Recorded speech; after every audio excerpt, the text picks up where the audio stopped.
Hi, this is William Ramsey. Welcome to William Ramsey Investigates. On today's show, I'm going to read from the Rape Gang Inquiry Report. I think it dropped on June 16th, fairly recent. I did a part one about 3 days ago.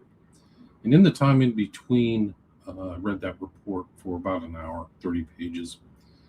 A film dropped called Citizen Vigilante with Army Hammer, who his whole career took a strange turn when he was talking about eating people and cannibalism, which is kind of strange. But now he's popped back up in this European film, kind of about this subject, basically about being people frustrated by the lack of justice for violent crimes. Rape takes justice into his own hands, as they say. It's a revenge flick, I guess is what you call it.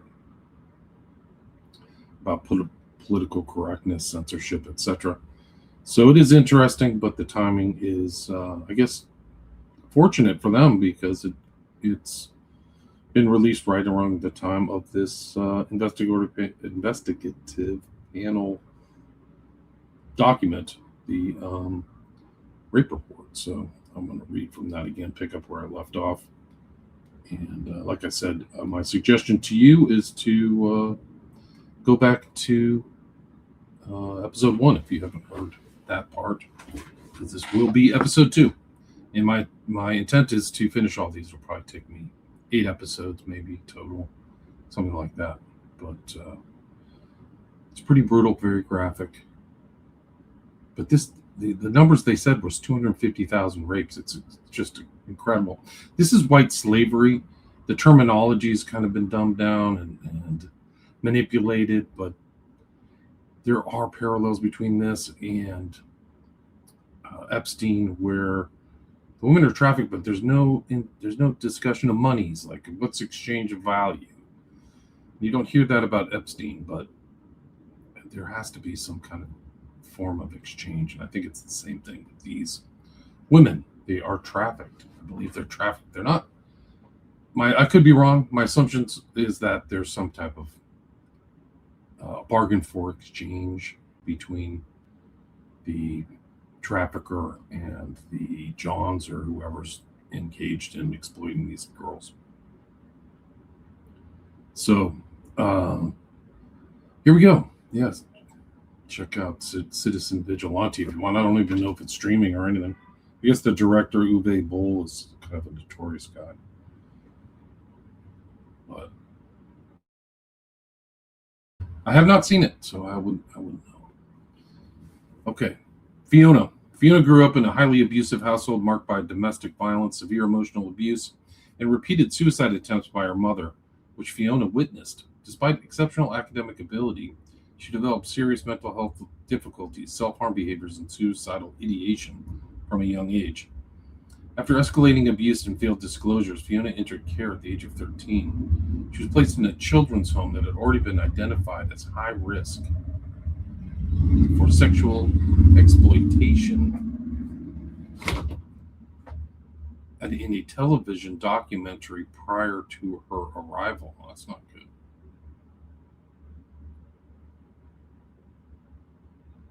Inadequate supervision meant she went missing repeatedly.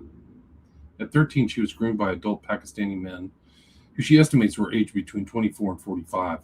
The grooming began with affection and alcohol, quickly progressing to rape, drug dependency, threats, and trafficking. Care staff negligence was extreme. Abusers would sit in cars outside waiting for the girls, openly converse with staff, and even phone the home to inquire about them. One care worker told Fiona's mother that her boss had described recording the men's car's registration plates as above her pay grade, warning that she would lose her job if she did so. Fiona believes the staff were aware of what was happening but felt powerless to stop it, rather than being actively complicit. Nevertheless, the children's home received £5,000 per week to care for her and failed miserably. Fiona suspects the management avoided proper investigation for fear of being labeled racist.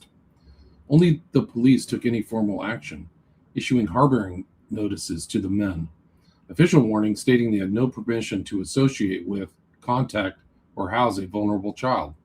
However, no further action followed.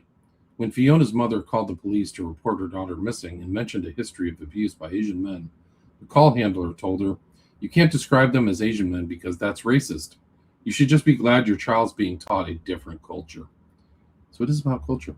In one occasion, a police officer returned Fiona to the house where the abuse was occurring and told the men to have fun with her. On another occasion, police instructed the abusers that if they could persuade Fiona to sign herself out of care, the police would stop bothering them. The gang then tried to convince her to do so, intending to traffic her to Kashmir. She was only prevented from leaving the country because she did not have a passport. Between 2008 and 2012, Fiona was repeatedly raped by multiple men connected to organized grooming networks. She was often kept in a house known as a party house, where between 10 and 20 men would attend at one time. On one occasion, she was encouraged to bring her friends because the owner had relatives visiting from Birmingham to celebrate Eid and expected girls to be there. Within the house, the girls were routinely referred to as white slags, while the men wanted Pakistani girls kept pure for marriage. The gangs reportedly discussed fears that the EDL, English Defense League, would arrive armed, so they kept baseball bats for protection. They also allegedly spoke of attending EDL demonstrations with weapons. Fiona was not only trafficked and raped across multiple cities in the UK, but was also forced to traffic drugs. See, there's also this environment of criminality here. Drugs, intimidation, and violence were used to control her. She was made to clean up the knives from the scene of 2 fatal stabbings. She was present during a shootout. Her abusers bragged to her that they had hidden dead bodies in a certain location. A few days later, Fiona recalls the news reporting on a body being recovered from the same location that the abusers had disclosed to her. As a result, threats of violence carried enormous weight. At 14, Fiona was abused by a man known as Rambo. He had entered Britain illegally in the back of a lorry. Previously castrated in Pakistan as punishment for child abuse, he had then fled to the Philippines, where he allegedly attacked multiple women and children with a large knife, the origin of his nickname.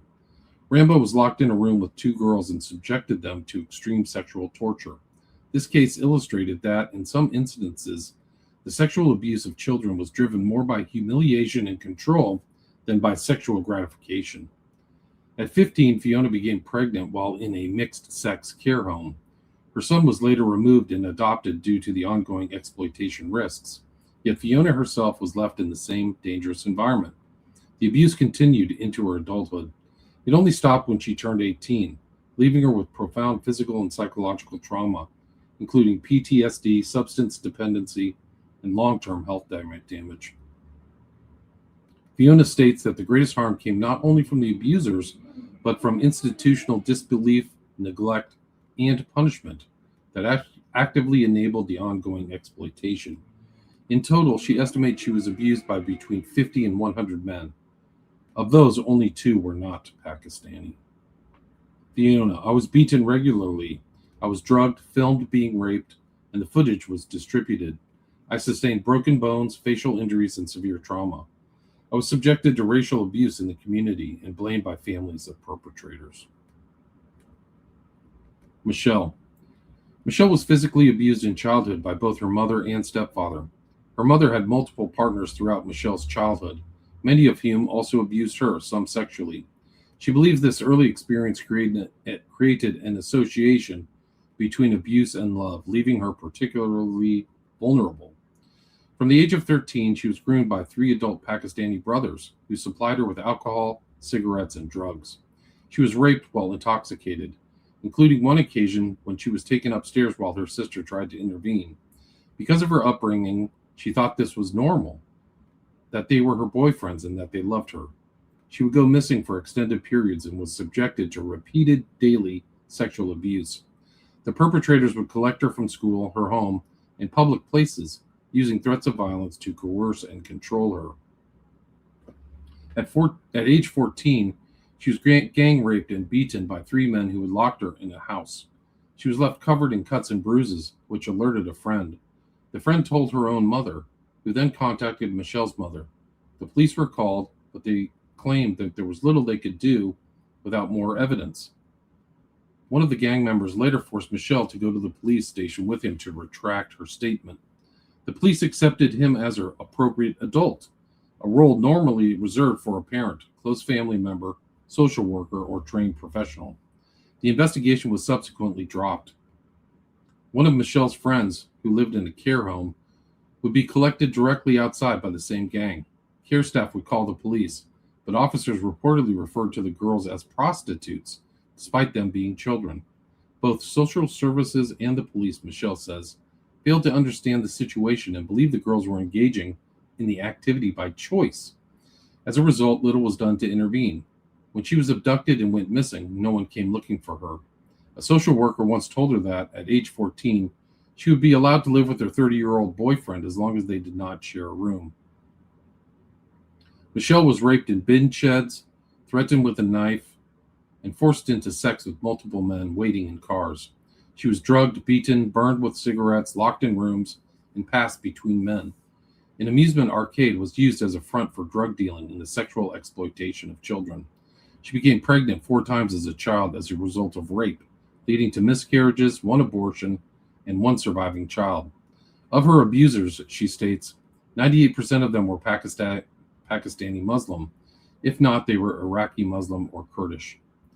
Michelle believes these gangs have remained untouchable because authorities feared being labeled racist. She describes an extensive network of abusers operating across the entire country, calling it industrial in scale. It functions as a large central network with smaller connected groups in specific localities.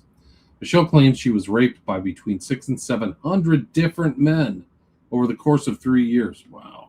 She now lives with severe PTSD and lifelong trauma, describing both her childhood and her future as destroyed. Inquiry panelist, what would you say the main issue was? Michelle, I don't think they cared much about us. They didn't want to open that can of worms because it's a religion thing.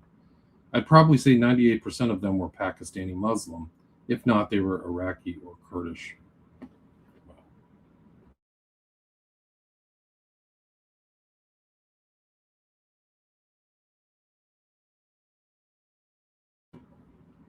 Whitney grew up in a vulnerable household. Her mother suffered from severe mental health issues, and her father was absent from her life. She was first groomed and sexually abused by the age of 15 by 2 adult Pakistani brothers. One of the brothers, Whitney recalls, acted as a boyfriend figure. Both brothers would regularly take her to a flat in Birmingham, supply her with alcohol, and in her words, she would have sex with them. Their interactions with Whitney soon turned violent. They began beating her, and on one occasion held a hot iron to her face. Whitney recalls that the brothers stopped contacting her after they arrived at her house to collect her and found all of her uncles sitting on the wall outside. After that incident, they never came back. She cannot remember exactly how or why her uncles were there, but she believes her mother had asked them to intervene. Many years later, Whitney's daughter began self-harming at age 11 and even attempted suicide. Her phone contained sexually explicit images. Whitney's daughter told her there was a sex room at school run by the older boys. Deeply concerned for her daughter, Whitney contacted social services. They offered little support beyond talking through the problems. In one instance, social services accidentally sent her 6 other children's case files instead of her daughter's, which left her deeply distrustful of their ability to help. Whitney's daughter was coerced into sending a sexual image, which was then circulated across multiple schools, the local community, and eventually the internet. This led her to her receiving unwanted attention from adult men of various ethnicities and from multiple countries. From that point on, Whitney's daughter began going missing regularly. These disappearances were directly linked to sexual demands and exploitation by older boys and adult men. She was threatened with violence if she contacted the police and sometimes returned home with items of clothing missing. Whitney repeatedly reported her concerns to the police and social services, clearly stating she believed her daughter was being sexually exploited. Police responses were often delayed, statements were not taken, and investigations were closed without further action. Social services refused to relocate the family, downgraded the risk level, and eventually closed the case, despite ongoing exploitation. Whitney herself was blamed, and her own past was used to undermine her credibility as a parent. Her family received repeated threats, including warnings that their house would be burned down, faces would be slashed, and machetes would be used. Later, Whitney discovered that her daughter had been placed on the National Referral Mechanism, NRM, as a trafficking victim without her being informed. The NRM is the UK's official framework for identifying, referring, and supporting victims of human trafficking and modern slavery, and serves as a recognition by a designated professional that an individual is a potential victim of human trafficking or modern slavery. At least they use the right word, modern slavery. Whitney, my daughter told me after a while that there was a sex room in the school. I told the school about it, but they completely shut it down and said she was lying. Sally. Sally is the mother of a daughter who was found guilty of 9 counts of perverting the course of justice for lying about being groomed by an Asian grooming gang and sentenced to 8 years in prison. Despite this, Sally believes there is evidence to suggest her daughter was a genuine victim of the gangs. Sally described a previously stable, working family life until housing instability and family stress coincided with changes in her daughter's behavior. The house the family was buying fell through, and they had already moved out of their family home, and all their possessions were in storage. A family friend was able to rent to them a part-renovated property on a short-term basis, but it was not ideal for a family with 4 children. It was only meant to be temporary, but the family ended up staying there for 10 months. Her daughter began making up stories such as claiming her mother and stepdad were going away and leaving her to look after her 5-year-old brother at school. This resulted in school involvement in their family life. The stresses the household was under led to arguments that brought in both the police and social services. After leaving school at 16, Sally's daughter began working at a local pub. On one occasion, she was invited to a party. Sally received a call later that evening from one of her daughter's friends, saying that her daughter was lying on the pavement outside the property. If Sally couldn't pick her up, they were going to take her to the bus stop and leave her there, as she was making too much noise. When her mother found her lying on the ground, she was making a horrendous wailing sound and kept saying not to touch her. Her mother recognized that something was seriously wrong and took her to hospital. Sally's daughter told the nurse carrying out the examination that she had been sexually assaulted. The hospital notes recorded that her genitalia were swollen and red. The hospital reported the incident to the police. Sally's daughter then received threats via Snapchat, became scared about the outcome of the case, and withdrew from the process. Around the same time, social services closed their case on the family. Sally believes her daughter did not want to invite more trouble into the household. It later emerged in court that they had all been smoking cannabis. Sally believes her daughter had participated and that something had happened to her, but she was found guilty of lying about being raped. Sally's daughter then began working as a kitchen assistant at a care home and a glass collector at a nightclub, in addition to her pub job. After turning 18, she was able to work behind the bar at the nightclub, where her behavior began to change. She would return home with cuts and bruises. On one occasion, she came back with a black eye and said there had been a fight in the nightclub, and she had been hit accidentally. She appeared more tired and distressed than usual. Sally began to notice that her daughter's phone would ring regularly, with Asian men's names appearing on the screen. When asked about them, her daughter tried to hide the calls. The bar manager stopped her daughter from working on the main floor because she was small and they struggled to keep track of her. They also ensured that she was always paired with an older member of the staff, as the Asian men would harass her if she was working alone. One Asian man gifted her a gold chain. Sally's daughter began saying she wanted to move away from home. She had regularly traveled to a nearby town by train. Sally would pick her up and drop her off at the station, and she never appeared to have been drinking or using drugs. One day, Sally returned home to find her daughter had left with her possessions and was ignoring her calls. She had told work colleagues that she had moved because her stepfather was harming her, but this was not true. After a few days of investigation, Sally managed to find where her daughter had moved to. When she arrived at the flat, she found her daughter with 2 police officers, to whom she was reporting an allegation of rape. When her daughter handed in her phone as evidence, the police found hundreds of messages from Asian men. They believed she was being groomed. She was later found guilty of lying about the rape she had reported. Over the course of the following year, Sally reported her daughter missing 39 times. She would often turn up in various towns across the region, battered, bruised, intoxicated, or on drugs. She was usually without underwear and spent increasing amounts of time in hospital. One police force made a referral to the NRM, believing she was a victim of trafficking.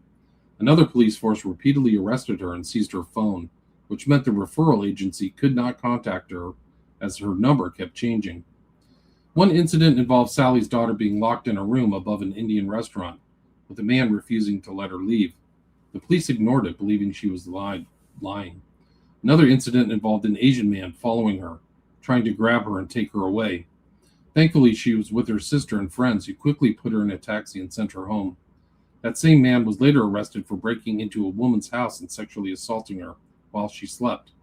Nevertheless, the police still insisted Sally's daughter had been lying about the earlier incident. The police believed she had a mental health condition and was deliberately self-harming and putting herself in dangerous situations.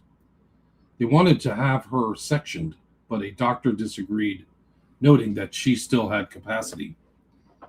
Another incident involved a different Asian man who refused to leave Sally's daughter's flat. Police told him to leave but asked no questions. He left behind a balaclava, yet the police showed no interest despite him carrying it while visiting a young woman. After her flat door was kicked down in yet another incident while she was missing, she returned to her mother's home. Sally's daughter later explained that she had moved away to keep her family safe. She claimed she had been told that if she did not do as her abusers said, they would harm her brother, rape her sister, and firebomb the house. She had lied to her colleagues about her stepdad to avoid bringing repercussions on the family. She went missing again. The police stated they believed she was making the whole thing up and injuring herself, so they charged her with perverting the course of justice. Part of her bail conditions required her not to leave Sally's house. The following week, her daughter attempted suicide by overdose.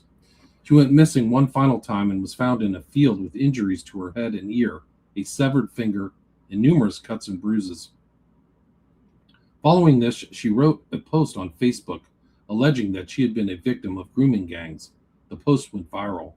Within half an hour, the police arrested her and she was sent to prison. Following her daughter's conviction, the family experienced sustained harassment and intimidation, particularly from one Muslim man. Sally reports repeated failures by the police to protect them.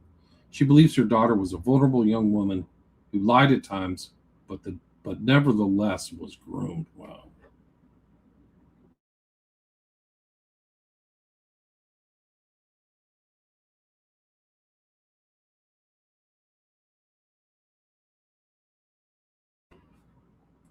Marlon.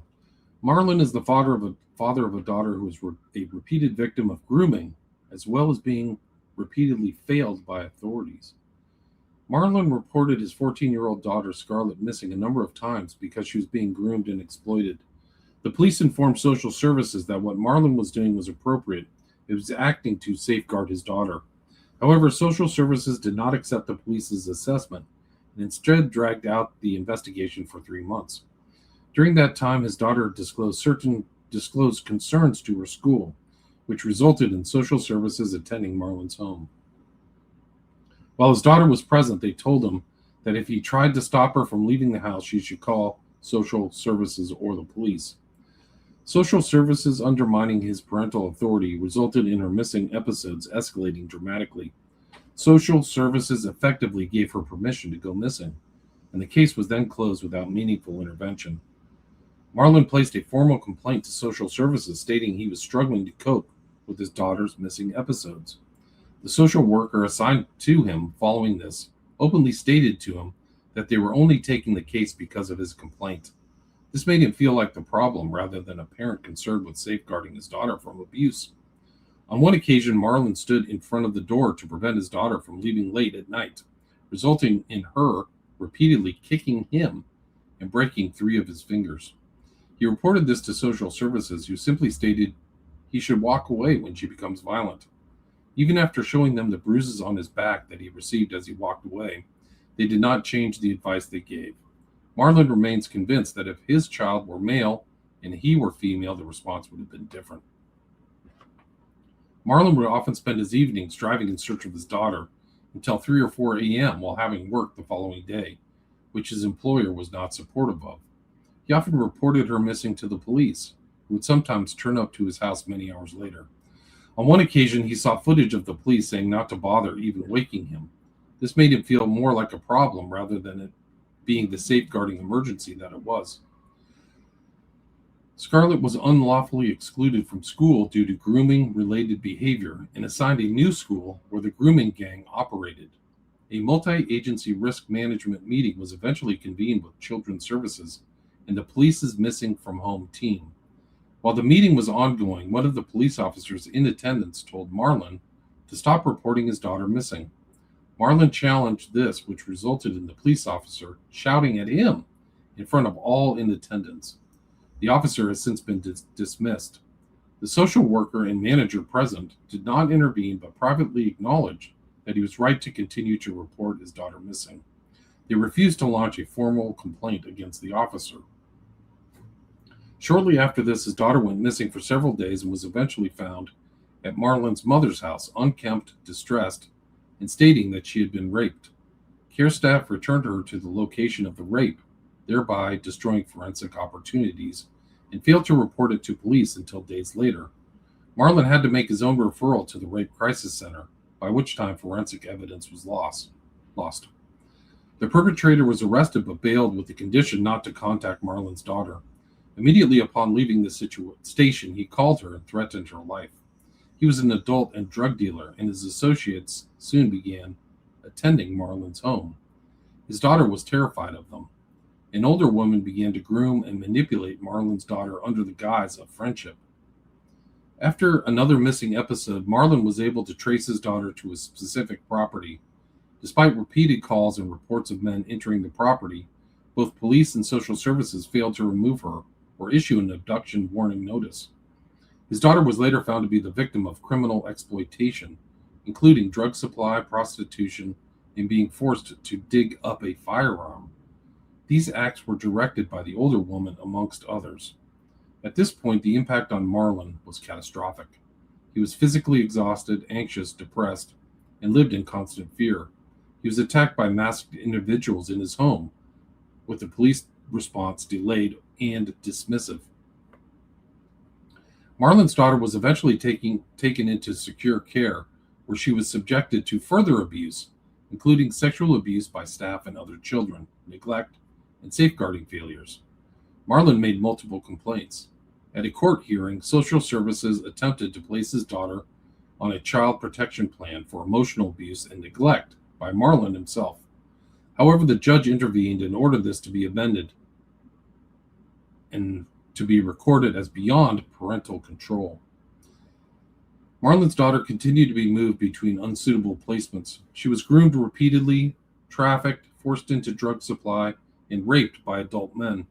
She became pregnant as a result of rape. The handling of her termination by professionals was traumatic and negligent. Police later charged Scarlett with intent to supply Class A drugs, despite her being a victim of trafficking and on the national referral mechanism. Scarlett was placed in a unit run entirely by male Muslim staff, where she was groomed again. Racist abuse and extremist comments were made to her. Marlon again raised concerns which were ignored.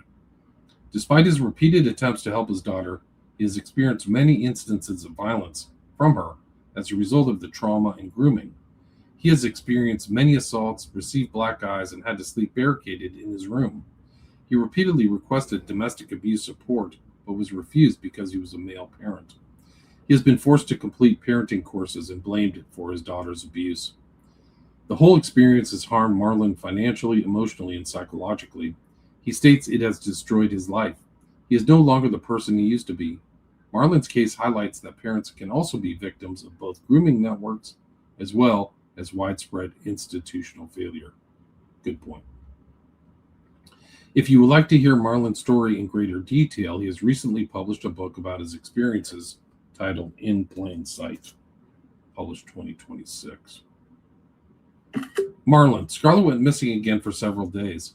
When she was eventually found, she was unkempt, distressed, and disclosed she had been raped. Shockingly, Edge of Care staff returned her to the location where she had been raped and failed to report the offense to police or duty social workers until days later.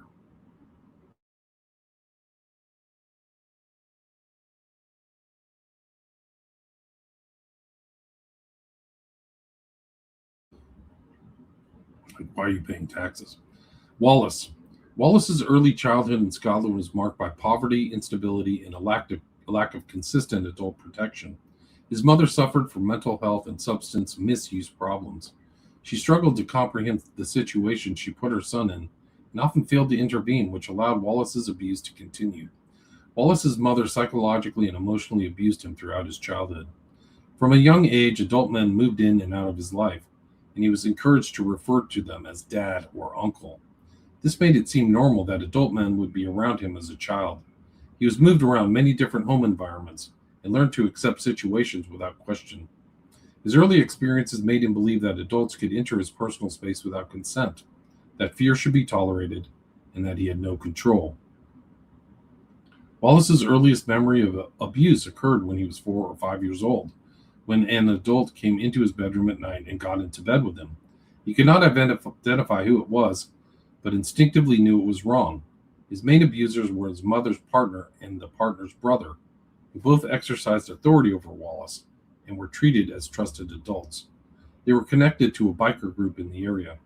Not all members of the group were involved in the abuse, but the core group of men were. Wallace recalls being taken to a particular house where multiple men were present.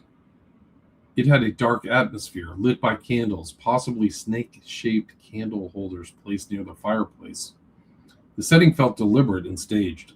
Multiple adults were sitting around watching him, which instinctively made him feel unsafe. He was led into a bedroom, restrained, and raped by an adult. His mother's partner's brother spoke to him as if what had just happened was normal, despite the considerable pain and emotional distress he felt. Wallace asked if he could receive a toy for what had happened. He did receive one, but it was cheap and insignificant. Even then, he realized that there was no real compensation for what had happened to him. The same pattern of abuse occurred on multiple occasions. Wallace recalls seeing other boys and girls present who were usually restrained and drugged. He also recalls being drugged himself and losing consciousness. He would often wake alone or with other abused children, disoriented and distressed. This has caused long-term psychological damage. At one point, the police raided the property. They took Wallace outside and showed him the adults one by one, asking if he recognized them. He had been coached to say these men were his uncles, and that is what he said. He associated authority figures with fear and wanted to avoid saying what he believed might be the wrong thing. As a result, the police intervention did not protect him. No safeguarding followed, and he returned to the abusive environment. The signs of abuse were there and only reinforced Wallace's view that speaking out would not lead to safety. As an adult, he eventually attempted to report what had happened to him, a disclosure which took years. He expected to be treated as a victim of serious childhood sexual abuse, but instead his disclosure was treated as a mental health issue. He was asked to provide psychiatric and medical notes before any proper investigation would take place.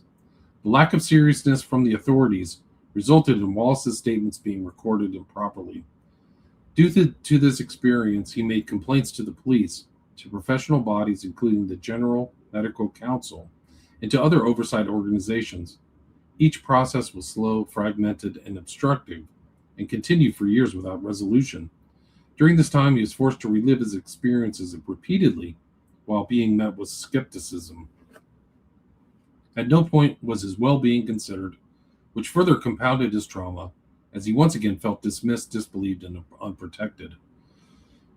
Owing to Wallace's abuse, he has experienced long-term psychological harm. This harm has affected his education, relationships, sense of self-worth, and his ability to feel safe. He wishes for his abusers and the authorities who failed to act to be held to account, and for his story to help protect other children from similar harm.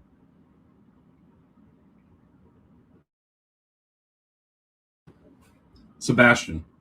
Sebastian was raised in Scotland in a stable household. Sebastian's mother held down a professional job, owned her own home and car, and the family regularly went on holidays together. Despite this relatively secure background, which was not typical of abuse victims, Sebastian was raped and abused from the age of 6 by family members without Sebastian's mother's knowledge. These family members instilled in Sebastian the belief that to be safe, you had to give them what they wanted. This led Sebastian to develop a transactional view of interpersonal relationships. At age 11, Sebastian was introduced by these abusive family members to a local cafe owner. The owner gave Sebastian free food, lifts in his car, and free cinema tickets to build trust and a sense of obligation. From there, they began prostituting Sebastian out to a number of people. These included seemingly respectable professionals, such as estate agents, solicitors, care support workers for children, and even police officers. Even at boarding school, Sebastian was raped, assaulted, and groomed by staff and connected adults, with Sebastian's injuries often ignored by medical professionals. All of Sebastian's abusers were white British. In adulthood and during the final years of the abuse, Sebastian became aware of the wider operation of the grooming networks, both in a quiet rural area and in the city. At the age of 40, Sebastian was finally able to escape a cycle of abuse that had lasted for nearly 4 decades. Following years of abuse, Sebastian, born a biological female, transitioned to the opposite sex and now identifies as a trans man.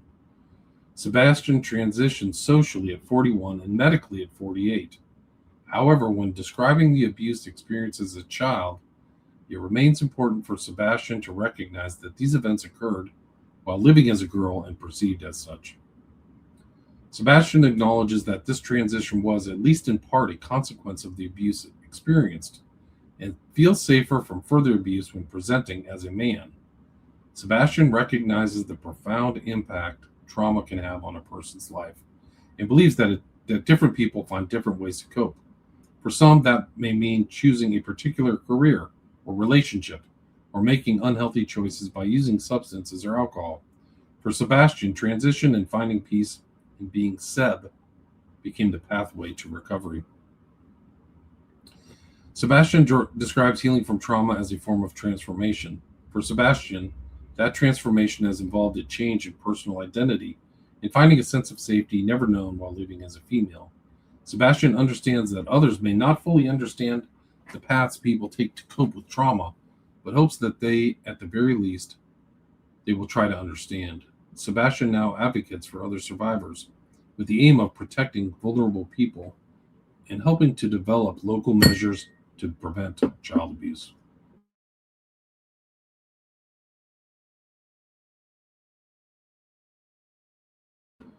Anna.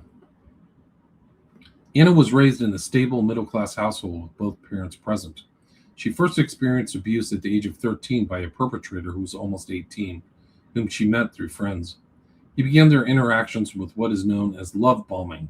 He complimented her, messaged her regularly, offered to buy her gifts and alcohol, requested photographs of her, and discussed meeting up.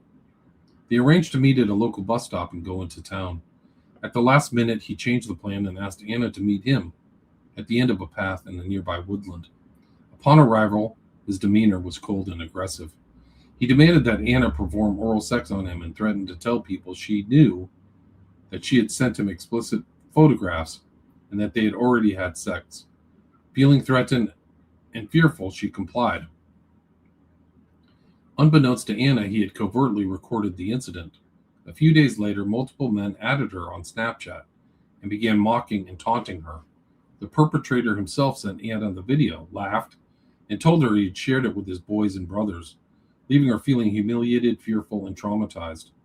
Anna reported the assault to the police, but despite explaining the coercion and threats, the case was closed with no investigation into the creation and distribution of child sexual abuse material. Rumors spread rapidly among Anna's peers, and she was mocked and insulted in public. A year later, Anna encountered 3 Muslim brothers through a friend who was already being groomed and abused by them. They supplied her with alcohol and cigarettes in a public park and waited until she was heavily intoxicated before they began assaulting her. One of the brothers pulled her behind a tree and groped her chest despite her repeated refusals. When she tried to flee, he pushed her violently against the tree, causing her to hit her head and suffer a concussion. The grooming continued through threats to her family, intimidation, verbal abuse, and cycles of affection, gifts, and coercion. Anna did not feel safe reporting the abuse to the police. On another occasion, she was again supplied with alcohol. One of the brothers grabbed her body violently, dug his fingernails into her, and yanked at her underwear repeatedly while laughing. Anna cried silently, feeling powerless to stop the assault. Afterwards, she tried to cut contact. One of the brothers located her and banged on the door, shouting, while she hid inside until he left. Out of fear, she complied with further demands to meet the brothers, resulting in more assaults. There was a period of nearly 4 years before any trial was held, largely due to the COVID-19 pandemic. The perpetrators used this time to spread rumors, portraying the abuse as consensual, and to boast about the assaults. In the courtroom, the abuse and intimidation continued. They pulled faces, pointed and laughed at her, and made rude remarks about her appearance. This behavior was not addressed by the court. One of the brothers was convicted of sexual assault, and as he was taken into custody, shouted Allahu Akbar. At the sentencing, the brother's sister shouted abuse at Anna, threatened her, and later breached her anonymity online. She blamed the jury, stating they were all white. She was eventually arrested and charged with malicious communications. Anna states there is a broader failure to confront the role of ethnicity, religion, and cultural dynamics in organized sexual exploitation due to fears of accusations of racism. Anna, as he left the dock to be taken down to custody, I was literally verbally assaulted by his sister, who shouted Allahu Akbar. Taylor. Taylor was introduced at the age of 12 to older men through her friends, many of whom were adult Muslim men. They began by giving her lifts home from school, sometimes in black cabs and sometimes in their own cars. Taylor saw the men buying gifts for her friends and initially wished she could receive gifts too. On one occasion, instead of being taken to school, she was driven to one of the men's sisters' houses and taught how to cook Asian food. Her friends spent more time with the men, but because her parents expected her to come straight home after school, she had limited contact with them beyond the lifts. She notes that her friends were already doing adult things, such as smoking, drinking, and going to clubs, whereas she still had a more childlike disposition. The dynamic continued for 3 years until she turned 15, when the abuse began. She started going with her friends to a restaurant run by Muslim men to help with deliveries. This escalated when one of the men who worked there, a 35-year-old Bangladeshi man, kissed her, causing her to run away. The same man later raped her when she was 15. Because her friends were also being abused, Taylor believed it was normal and that the man was her boyfriend. However, when she walked in on him with one of her friends, she realized this was not the case. After this, her behavior changed dramatically. She began skipping school and drinking heavily. During a family incident that led to police being called, Taylor's father mentioned his suspicions that she was being abused by Asian men. The police responded there was nothing they could do because she had consented. Police were called on multiple occasions regarding the abuse of Taylor and her friends, but they consistently refused to take action. The only time they helped her was when a group of Asian girls called the police. Officers then returned Taylor and her friend home. Taylor believes they only intervened on that occasion because they did not want to face accusations of racism, given that the call came from Asian women. By the age of 16, she had been introduced to many more men and was constantly harassed by them over the phone. Some men would initially appear kind and caring, leading her to believe they were in a relationship, only to lure her into situations where she would be gang raped. They used a combination of false kindness, violent abuse, and alcohol to coerce and control her. Cars would stop in the street and demand she get in. She would be raped and then be taken to the next abuser. She claims that on some nights she was passed to as many as 10 different men, and estimates she was abused by around 100 men in total. One common tactic used by the gangs was to send taxis to pick up drunk girls late at night. The driver would pretend to stop at a shop for a drink, then drive off, leaving the girl behind. A group of men would then rescue her, only to take her to a prearranged house for gang rape. A number of women also played a role in directing girls to their abusers in exchange for gifts and money. The women would trap the girls in properties or use violence to coerce them. Taylor had witnessed shootings, had knives held to her throat, and a gun held to her head. The gangs used the death of one of the other girls as leverage, threatening that anyone who spoke out would be next. Realizing she had to escape the abuse, Taylor made a detailed 20-page statement to the police. She provided the phone numbers of more than 100 Asian men and showed them messages in which the men threatened to rape her mother, beat her father, and burn down the family home. No investigation followed. Both her teachers at school and her GP were aware that something was seriously wrong, but did not pursue their suspicions further. Taylor, before they raped me, they would chant Bismillahir Rahman, translation, in the name of Allah, the most gracious and the most merciful. Marie was born in a maternity home for unmarried mothers and grew up with her mother and grandmother. Her mother was cruel and abusive. She would deliberately make Marie cry, touch her inappropriately, and behave violently. She would go into school with split lips, black eyes, bruising, and marks over her body. She was never asked what had happened. She was not allowed to go outside and have friends, and was regularly called degrading names. Viewing her medical record as an adult, there were documented concerns from around a year old. There were notes of a rash down below with question marks recorded. There were further entries where it was described as a possible nappy rash, again with question marks. 7 years later, a doctor made a note that she was a child that should be kept an eye on. Her mother refused to discuss her situation with Marie in the room. The record showed that she had significant bowel and gynecological problems. Despite the signs of abuse, no safeguarding action was taken.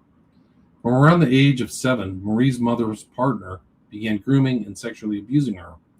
He would bring her presents and then touch her inappropriately. Marie said to him that what he was doing was bad, and she did not like it.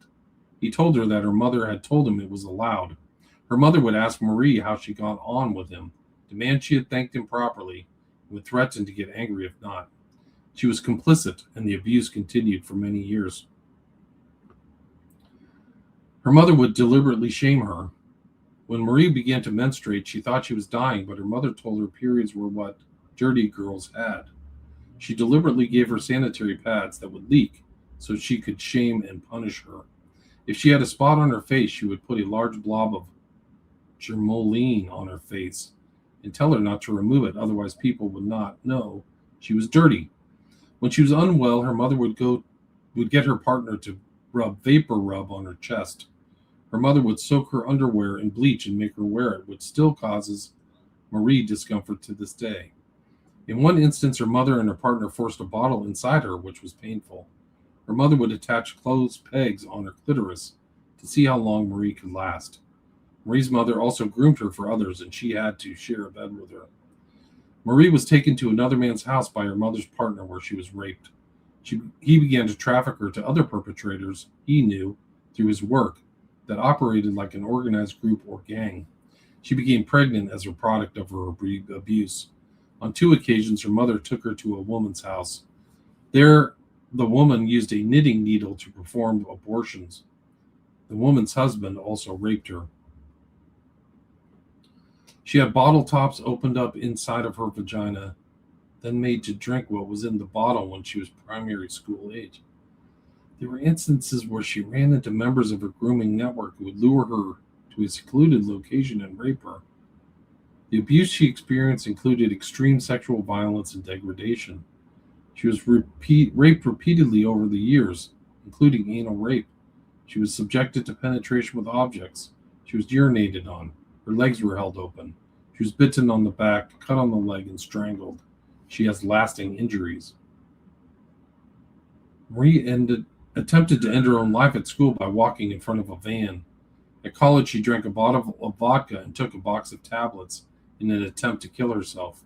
The college counselor raised concerns and contacted her GP, but nothing was done. Between leaving school and joining college at 17, she was groomed by a 55-year-old police sergeant. He knew her background and claimed he would catch her attacker and get justice for her. Instead, one evening, he offered to take her out of the house and raped her.